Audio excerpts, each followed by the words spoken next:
जनपद हापुड़ के थाना सिंभावली क्षेत्र के गांव माधापुर निवासी प्रशांत कुमार की मौत होने के मामले में पुलिस द्वारा बरती गई लापरवाही के विरोध में परिजनों ने थाना सिंभावली पर शुक्रवार को हंगामा किया, जिसके बाद हापुड़ के पुलिस अधीक्षक कुंवर ज्ञानेंद्र सिंह ने थाने पर तैनात दरोगा विकेश कुमार और दरोगा गोविंद सिंह को तत्काल प्रभाव से निलंबित कर दिया और मामले में विभागीय कार्रवाई के आदेश दिए हैं। आपको बता दें कि प्रशांत 1 अप्रैल को सड़क हादसे का शिकार हो गया था। हादसे के बाद पुलिस मौके पर पहुंची, जिसके बाद उसे अस्पताल में भर्ती कराया, जहां से उसे मेरठ के लिए रेफर किया गया, जहां 3 अप्रैल को प्रशांत की मौत हो गई। ऐसे में थाना सिंभावली पर तैनात दरोगा विकेश कुमार और दरोगा गोविंद सिंह ने मृतक की पहचान के लिए उसका फोटो प्रचारित नहीं किया और न ही घटना को गंभीरता से लिया। इसके बाद मृतक का अज्ञात शव के तौर पर अंतिम संस्कार किया गया, जिससे गुस्साए परिजनों ने शुक्रवार को थाना सिंभावली पर हंगामा किया और हाईवे जाम कर दिया। ऐसे में मामला अधिकारियों के समक्ष आए तो उन्होंने दोनों दरोगाओं को तत्काल प्रभाव से निलंबित कर दिया। 1 अप्रैल 2026 की है। हमारा भाई प्रशांत कुमार उर्फ पप्पू रात को 9 बजे घर से ये कहकर निकला कि वो गंगा स्नान पर विधि के लिए जा रहा है। उसके बाद में वो लापता हो गया, जिसका सूचना हमें 3 तारीख को सुबह को पता चला। वो भी पता चला कि जिसकी वो बाइक लेकर गया था, उसने घर पे आके पूछा कि प्रशांत मेरी बाइक को लेकर गया है।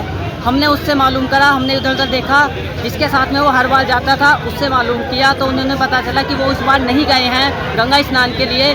तो बाकी लोगों से जो उस दिन गंगा स्नान के लिए गए थे सिद्ध पर, उनसे मालूम करा तो पता चला कि उन्होंने प्रशांत ने उन लोगों को फ़ोन किया, पर उसके बाद में वो वहाँ पर नहीं पहुँचा तो वो अपने गंगा स्नान के लिए वापस चले गए।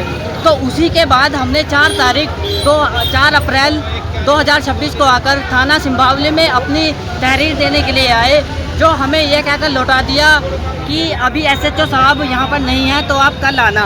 उसके बाद हम 5 तारीख में आए और सेम वही विषय रखा कि हमारा यहाँ पर भाई लापता हो गया है, जिसकी हमें सूचना देनी है और उसके लिए तहरीर देनी है। तो उन्होंने वो तहरीर ली और अगले दिन के लिए बोला कि एफआईआर की कॉपी आपको नेक्स्ट दिन मिलेगी, यानी कि 6 तारीख को। 6 तारीख को हम यहाँ पे आए, एसएचओ साहब मिले, उन्होंने 6 तारीख में आकर हमारी कंप्लेंट कराई, एफआईआर की कॉपी दी। उसके बाद में हमने इधर उधर ढूंढा पर हमारे भाई का कुछ पता नहीं चला।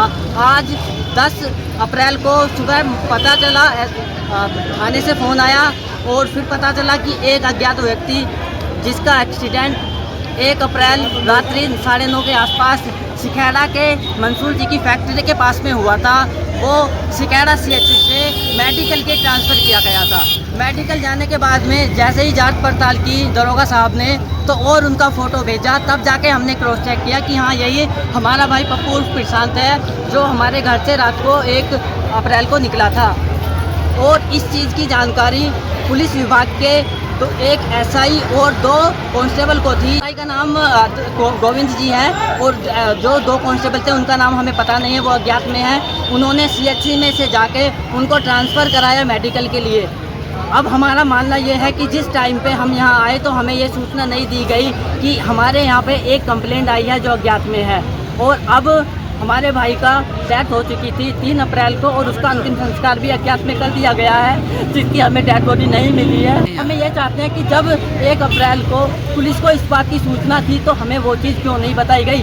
10 तारीख तक भी जिस बाइक का एक्सीडेंट हुआ वो बाइक उस फैक्ट्री में क्या कर रही है, जबकि कानून के हिसाब से अगर कोई एक्सीडेंटल केस होता है एक उसकी कॉपी होनी चाहिए, किसी भी थाने में उसकी इंक्वायरी ज़रूर होनी चाहिए और उसकी जो बाइक थी वो थाने में मौजूद होनी चाहिए। अगर वो यहाँ पे मौजूद होती तो जिस दिन हम यहाँ पे आए थे उसी दिन शायद हम उस चीज़ को पता कर पाते और हम अपने भाई की डेड बॉडी का अंतिम संस्कार अपने हिसाब से कर सकते। लापरवाही तो थाना अध्यक्ष तो वो बोले थे कि नहीं है, पर जिन लोगों ने जो 2 लोग थे और जिन एसआई के थ्रू ये चीज़ बात की गई थी वही उनके जिम्मेदार हैं, जिनकी वजह से लापरवाही की गई है। नाम है गोविंद जी और बाकी जो 2 हैं उनका हमें पता नहीं है, क्योंकि वो जो सिखेड़ा के प्रधान जी ने हमें बताया वो यही बताया था कि उन्होंने गोविंद जी को इस बात की सूचना दी थी कि मंसूर जी की फैक्ट्री के यहाँ पर एक एक्सीडेंट हो गया है, जिसका अज्ञात में सीएचसी में सेंटर में एडमिट कराया गया था।